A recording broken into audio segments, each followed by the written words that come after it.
the sunset flip that was heard around the world, former NWA World Heavyweight Champion, the man with the hands of stone, rugged Ronnie Garvin, presenting him with that award is Johnny Mantel.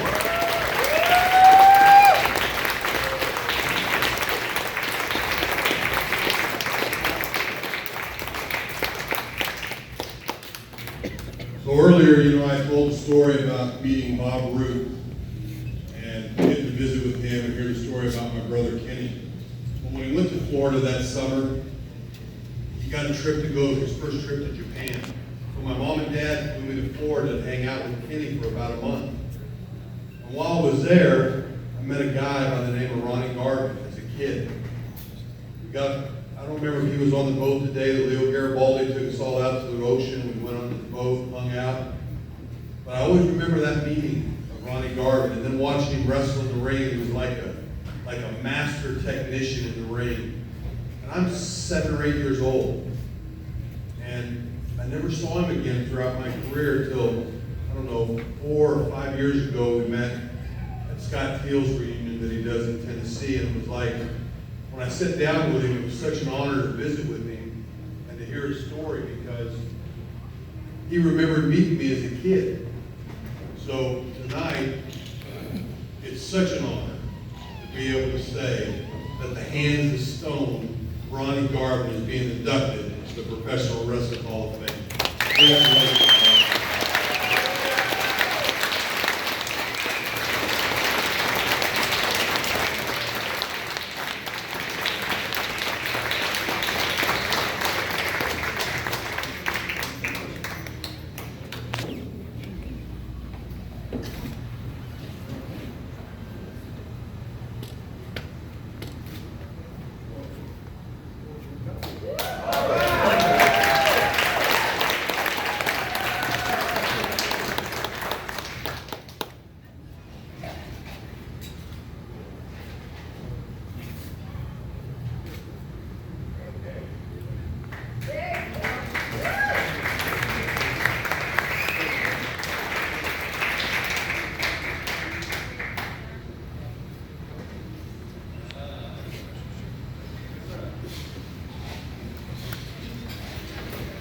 I think I'm gonna like being a cowboy. Gotta find me a horse. I don't know, I rode one many years ago. When I got into wrestling, if somebody would have told me that I'd be here today, I would have laughed, never believed it. I came to Canada, 17 years old, worked for Tony Tank, $55 a week, wrestling 6 nights. A year later, I was in the South. I fell in love with the South, and that was the best choice I could make. It was my career. I stayed in the South, except for the last 2 years of my career, I was in New York, but living in North Carolina. It's amazing the journey in wrestling, career, where it will take you. I never finished high school, 9th grade. I learned English. I crossed the border, I couldn't speak English. I knew 10 words, they were all bad. And back then, believe me, women would slap me. Today they laugh. I went south, and that's when I met Pancho Villa. He was like my dad. I was 19 and a half or 19. We traveled the road. I even worked against him, and I was a big heel when I got done. When the match was over, he had to come and help me get out of the ring. And I didn't even know what I'd done in the ring to accomplish that, because he would put himself in holes. He would put his hand on his head, and he'd put my hands on his head, and he'd run his head in the turnbuckle. And I was amazed. Because I was green, I was just a punk. I was 19 years old. And we'd travel the road, I started drinking beer, just become one of the boys. What was the deal back then? You had to drink beer. Then you learned to hit the signs with the balls. And you made bets. You could cheat, because if you didn't hear the sound, you knew you missed. And I kept traveling, and I did real well in Alabama and Louisiana, and at the time, I considered doing real well. And I really enjoyed it, met a lot of good guys. And in 1960, I believe 69, that's where I met Bob Roode. And he remembers that match, and I do too. For the simple reason, when I stepped in the ring, I knew he was an Olympic guy. That's a great accomplishment. When you go and you represent your country, how many people do that? So, when he says I put him over, it was a pleasure. Because I probably couldn't get out of a good tight headlock. My life depended on it. And so I did my best. We had a great match. We stayed friends.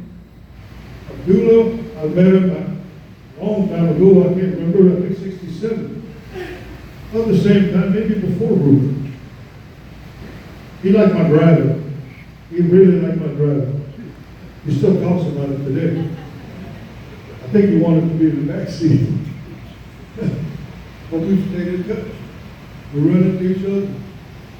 And this business has made my life probably the greatest life you can have. First of all, I'm the luckiest man on the planet. I'm here today, I'm healthy. I thank the good Lord every day. Maybe it had something to do with my parents, the way I was raised.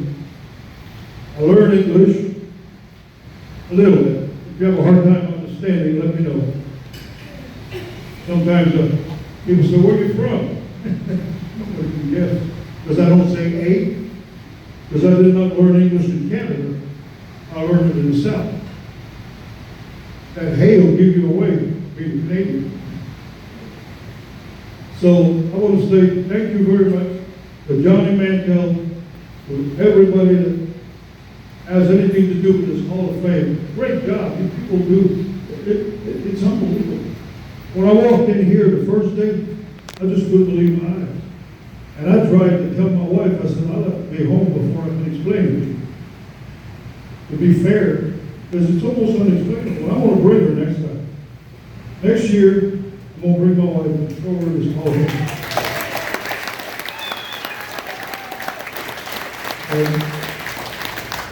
I met Beverly, heard about her.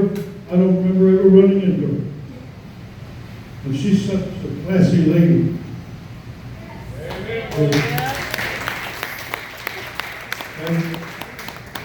And when I found out that Marie Laverne was going to be here for her mother, I would have walked all the way from West Virginia to here, just to get here.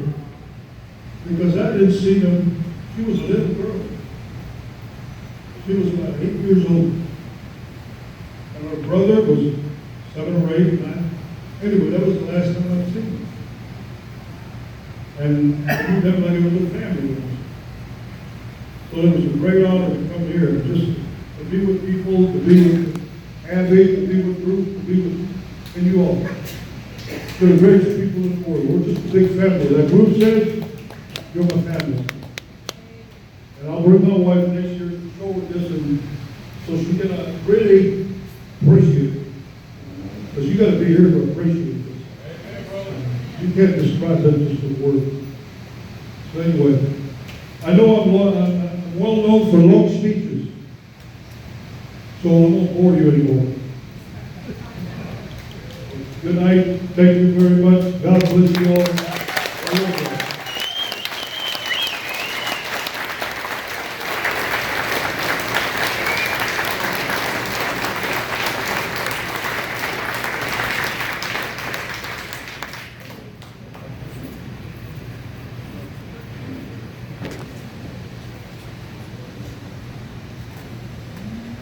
Man with the hands of stone.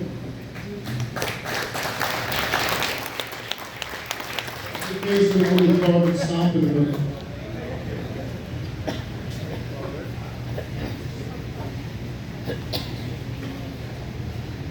You guys having a good time or what? Yeah!